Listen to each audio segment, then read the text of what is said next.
Life is a kind of marathon, not a sprint. এমন একটা কিছু আমি করতে চাই যেটা আসলে আই উইল এনজয়। এই টোটাল জিনিসটা শুরুই করেছিলাম আমি আমার নিজের বাসার লিভিং রুম, সেখানেই আমি আসলে শুরু করেছিলাম। নিজের মা আসলে টোটাল কোম্পানির অ্যাকাউন্টসটা সেই ম্যানেজ করতো, মানে সেই টাকা পয়সার হিসাব টিসাব সব করতে। গ্রাফিক ডিজাইন আমি নিজে করতাম। শুধুমাত্র আইডিয়ার উপরে আসলে আমরা ইনভেস্ট করিনি। তা আমাদের কাছে সাস্টেনেবিলিটি ইজ মোর ইম্পর্টেন্ট। ইনভেস্টারদের মাইন্ডসেট ছিল যে গ্রোথ গ্রোথ গ্রোথ, এখন কিন্তু মাচ মোর সাস্টেনেবিলিটি। টোটাল 3 বছরে মাত্র 15 লাখ টাকা ইনভেস্ট করেছিলাম।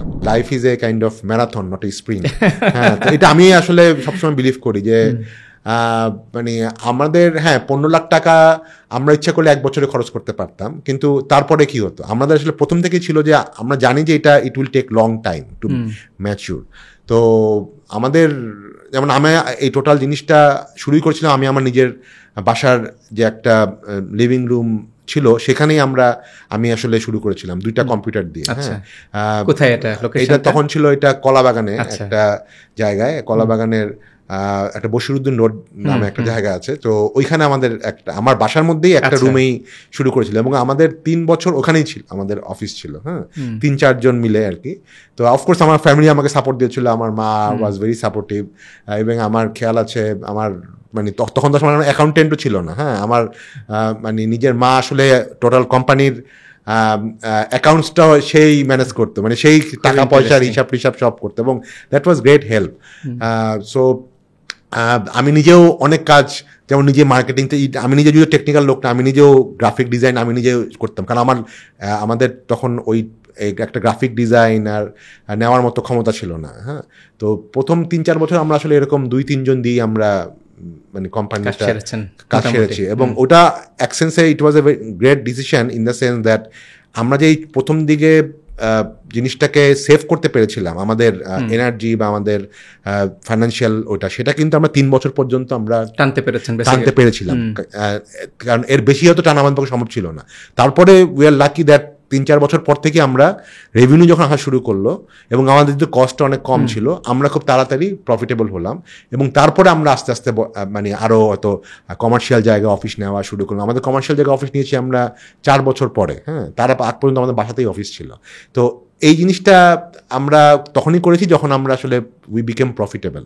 তার আগ পর্যন্ত কিন্তু আমাদের অ্যাপ্রোচ ছিল ভেরি, যত কম খরচে এই জিনিসটাকে সাস্টেন করা যায়, এবং যত বেশি সময় পর্যন্ত সাস্টেন করা যায়, যেটা বলছিলাম যে ম্যারাথন অ্যাপ্রোচ।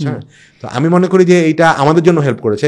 নট নেসেসারিলি সবার জন্য এই অ্যাপ্রোচটা right approach, but at least I can say that এই যে মানে এক ধরনের খুব ছোট স্কেল থেকে করা, যেটাকে এখন বলা হয় বুট স্ট্র্যাপিং, তো সেই জিনিসটা actually help us a lot rather than asking for মানে big type of investment from outside.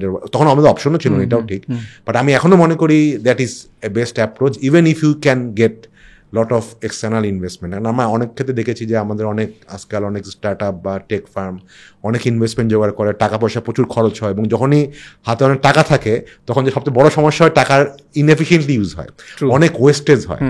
Wrong decision. কিন্তু আমাদের যেহেতু টাকাও ছিল না, আমরা আসলে রং ডিসিশন নেওয়ার অপশনও ছিল না। তো এইটা আমার কাছে মনে হয় it actually help. Very interesting. যেহেতু শুনছিলাম বিডিজবসের কথা, আমরা এখন যেটা দেখি যে সাউথ ইস্ট এশিয়ার একটা largest platform already, one of the largest platform in terms of numbers of people are engaged, students to employee to employer. তাহলে বিডিজবস নিয়ে আপনার ভবিষ্যৎ কিভাবে দেখছেন, যেহেতু এখন আসলে টেকনোলজি তার একটা kind of taking off to different dimension, সেক্ষেত্রে বিডিজবস সেখানে কিভাবে সেটাকে ইনকর্পোরেট করতে যাচ্ছে? আমরা বিডিজবসের প্রায় এবছর 23 বছর বা 24 বছর হতে যাচ্ছে।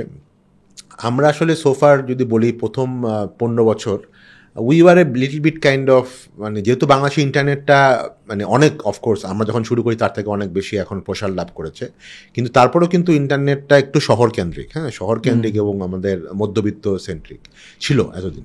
আস্তে আস্তে এখন আরো সবার হাতেই, এখন সবার আছে, যদিও এখনো কিন্তু আমরা বিভিন্ন স্টাডিতে বলছে যে বাংলাদেশের এখনো প্রায় 40%-এর বেশি লোক স্মার্টফোন ইউজ করে না, স্মার্টফোন নাই। বাট আমাদের মনে হয়েছে যে এই 40%টা হয়তো মানে আরো মানে ইন্টারনেট মানে স্মার্টফোনের ব্যবহারটা তো অনেক বাড়বে আজ থেকে, হয়তো 3-4 বছরে অলমোস্ট 90% লোক স্মার্টফোন ইন্টারনেট এগুলো ব্যবহার করবে।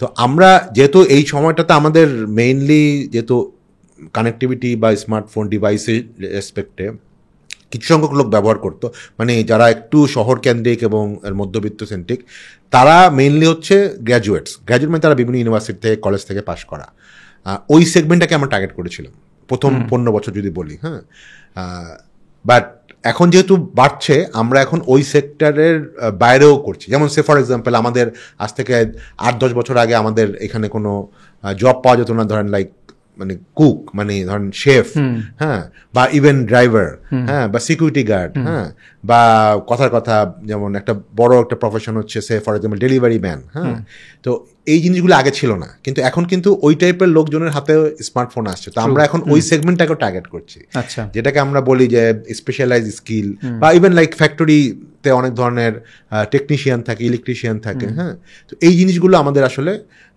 এখন আমরা নতুন করে নিয়ে আসছি গত 3-4 বছর ধরে, এবং we are getting good response. কারণ যেই কোম্পানিটা আগে আমাদের মাধ্যমে ম্যানেজার হায়ার করতো বা এক্সিকিউটিভ হায়ার করতো, তারা এখন আমাদের মাধ্যমে হয়তো তার কোম্পানি ড্রাইভারও হায়ার করছে। হ্যাঁ, তো সেটা আমাদের এক ধরনের এক্সটেনশন।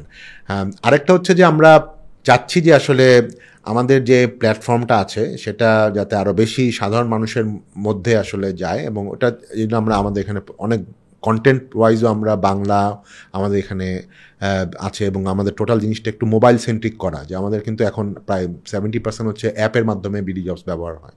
তো যেটা আগে উল্টো ছিল, আগে অ্যাপ খুব কম ব্যবহার করতে, এখন প্রায় 70% লোকজন বিডি জবস ব্যবহার করে রেগুলারলি অ্যাপের মাধ্যমে। তো এটা আমার ধারণা আরও বাড়বে। যেমন এক সময় হয়তো কোনো সময় আমরা হয়তো শুধুমাত্র অ্যাপেই বিডি জবসটা রাখবো, হ্যাঁ, যেভাবে যেন কথা এখন উবার তো কেউ মানে ডেস্কটপ হয় না। হ্যাঁ, তো আমরা হয়তো এরকম একটা পর্যায়ে আমরা চিন্তা করবো যে যাতে, কারণ আসলে যেহেতু ইউজারও সবার হাতে হাতে, কারণ অ্যাপের বেশ কিছু বেনিফিট আমরা দিতে পারি ইউজারদেরকে, যেটা আসলে ডেস্কটপে দেওয়াটা experience wise app is much better. তো এরকম বেশ কিছু জিনিস আমরা করছি। আরেকটা জিনিস আমরা করছি যে আজ থেকে আগে হয়তো আমাদের মেইনলি যারা কর্পোরেট বা অর্গানাইজ সেক্টর যেটা বলি, হ্যাঁ, তারাই আমাদের সাইট ব্যবহার করতো। সে কথা রাস্তার পাশে একটা দোকান বা একটা রেস্টুরেন্ট, তারা আমাদের প্ল্যাটফর্ম ব্যবহার করতো না হায়ার করার জন্য। আমরা ওই সেগমেন্টটাকে এখন টার্গেট করছি। একটা বড় সমস্যা ছিল যে আমাদের প্ল্যাটফর্মের যে সার্ভিস ফি, সেটা যেমন আমাদের বেসিক সার্ভিস ফি গত বছর পর্যন্ত ছিল 3,000 টাকা। তো এটা অনেক ছোট ছোট কোম্পানির জন্য, একেবারে যেটাকে আমরা এমএসএমই বলি বা এসএমই বলি বা ছোট উদ্যোক্তা বলি, তাদের জন্য আসলে অনেক ক্ষেত্রে এক্সপেন্সিভ হয়ে যায়। তো আমরা তাদের জন্য একটা আলাদা প্যাকেজও করেছি, এটাকে আমরা বলছি এখন এসএমই প্যাকেজ। হ্যাঁ, যেটা মাত্র 500 টাকায়, যেই সার্ভিসটা আগে 3,000 টাকা ছিল, সেই সার্ভিসটা এখন 500 টাকায়, যাতে আমাদের ক্লায়েন্ট বেসটা অনেক বাড়ে। কারণ আমরা জানি যে বাংলাদেশ আসলে উই আর কান্ট্রি অফ এসএমইস। তো এখানে মানে আমাদের প্রায় 50 টাকার মতো শুধু এসএমই আছে। তো ওই সেগমেন্টটা আমরা এখনো ধরতে পারিনি। তো কারণ আমাদের প্রোডাক্টটা আসলে ওই সেগমেন্টে তৈরি করা ছিল না আগে।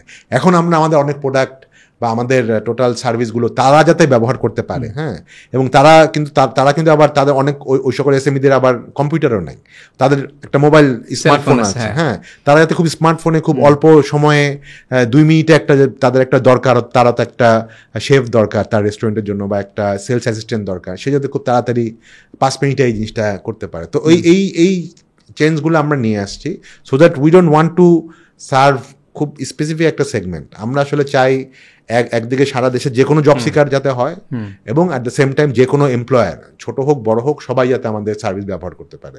তো সেটাই আমাদের আগামী আই উড সে 3 থেকে 5 বছরের পরিকল্পনা। ফ্যান্টাস্টিক। সো বিগত 24 বছরে আপনি যেটা দেখলেন, what is the major shift, আমি যদি জানতে চাই যে আসলে আপনি অবজার্ভ করেছেন from the employee and employer? একটা হচ্ছে যে ফ্র্যাঙ্কলি আগে আমরা দেখতাম, এটা একটু বড় আকারের ডিসকাশন তো হয়ে যেতে পারে। আগে আমরা দেখতাম আমাদের যারা ইউনিভার্সিটি থেকে বলি বা কলেজ থেকে যারা ইয়াং, তাদের চাকরি পাওয়ার ব্যাপারে এক ধরনের মানে চাকরি পাওয়ার জন্য যেই ড্রাইভটা ছিল, হ্যাঁ, সেটা সামহাও আমার কাছে মনে হয় একটু কমে গেছে। হ্যাঁ, এটার অনেকগুলি কারণ আছে। একটা কারণ হচ্ছে জব স্যাটিসফ্যাকশনটা অনেক ক্ষেত্রে কমে গেছে। তারা হয়তো দেখে যে তাদের যেই বড় ভাই বা বড় বোন কাজ করছে, তারা হয়তো জবের ব্যাপারে খুব স্যাটিসফাইড না। হ্যাঁ, এখন সবসময় তো মানুষের satisfaction level is always relative. তাই না?